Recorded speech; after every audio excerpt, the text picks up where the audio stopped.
আজ মাঘী পঞ্চমী। হ্যাঁ, ঠিকই ধরেছেন, আজ সরস্বতী পুজো। এবছর সরস্বতী পুজো দুদিন পড়েছে, এটি দ্বিতীয় দিন। সকাল 6টা, ছাদে এসছি একটু ফুল তুলতে, গাছের ফুল।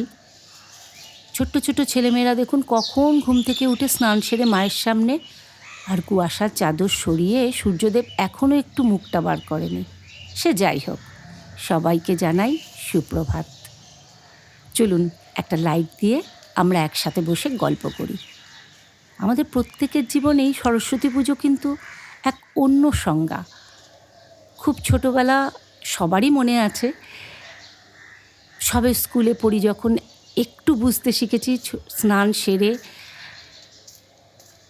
প্রথম শাড়ি পরা, প্রথম ঠাকুরের সামনে বসে অঞ্জলি দেওয়া। তখন নারকেলি কুল খাওয়া বারণ ছিল, কি না কুল খেলে পরীক্ষায় পাশ করতে পারবে না, মা বাবা বলে দিতেন। তারপরে যখন একটু বড় হয়েছি, সংজ্ঞা গেল পাল্টে। তখন অনেকের জীবনেই আমাদের অন্য বসন্ত এসছে।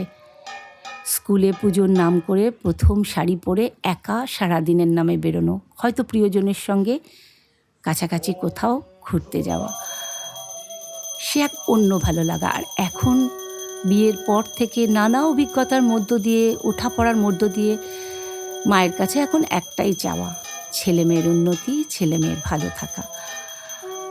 আজ বাপের বাড়িতেও ছিল, শ্বশুর বাড়িতেও আমাদের এক মিষ্টি নিয়ম আছে। সেই নিয়মটি কি, পুজো শেষের পরেই আপনারা দেখতে পাবেন। পুজো এই যে জোড়া ইলিশ আর বেগুন, আর সেই যে বটিটা আমার স্পেশাল বটি, এই জোড়া ইলিশকে সিঁদুর ধান দুব্বো দিয়ে পুজো করে এই যে এক ছায়ে কাটতে হয়। আর এই মাছের ঝোলে না কোনো ফোড়ন পড়ে না। বিকেলবেলা ওই নিচের বন্ধুর সঙ্গে, বৌদির সঙ্গে, বন্ধু নয়, বন্ধু তো অবশ্যই, এসছে একটু কাশীপুর গঙ্গার ঘাটে, কিছু পুজোর জিনিসপত্র ফেলা ছিল। গোধূলি আলোয় গঙ্গা কি সুন্দর লাগছে দেখুন। বটের ঝুড়িগুলো না গঙ্গার বুকে নেবে এসছে, মনে হচ্ছে গোপনে ওদের জমানো কিছু কথা বোধহয় দুজন দুজনকে শেয়ার করছে। একসময় এখানে লোকজন আসতেই না। এখানটা ডাকাতে কালীবাড়ি আছে, সর্বমঙ্গলা মায়ের মন্দির আছে। আমরা সেই মন্দিরই দর্শন করব, যেহেতু সন্ধে হয়ে যাবে, তাই পুজোর ফুলটা ফেলতে আগে গঙ্গার ঘাট এসছি।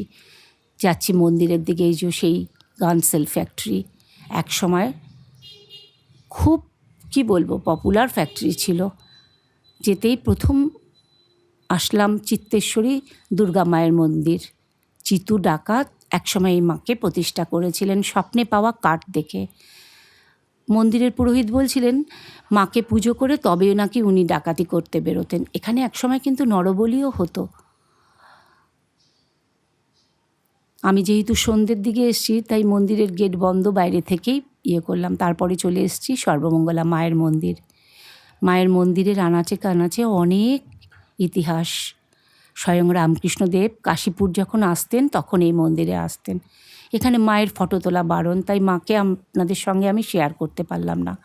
এছাড়া মন্দিরের মধ্যে শিবজি আছেন, হনুমানজি আছেন, গণেশজি আছেন।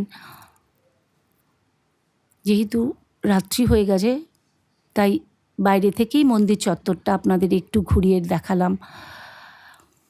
রামকুমারকে গান শোনানোর জন্য, গান শুনতে চাওয়ার জন্য শুনেছি মায়ের মুখ পূব থেকে পশ্চিম দিকে ঘুরে গেছিল। রাত অনেক হয়েছে, ফিরে যাব। সবাই ভালো থাকবেন, গুড নাইট। আবার দেখা হবে আরেকটি নতুন দিনে।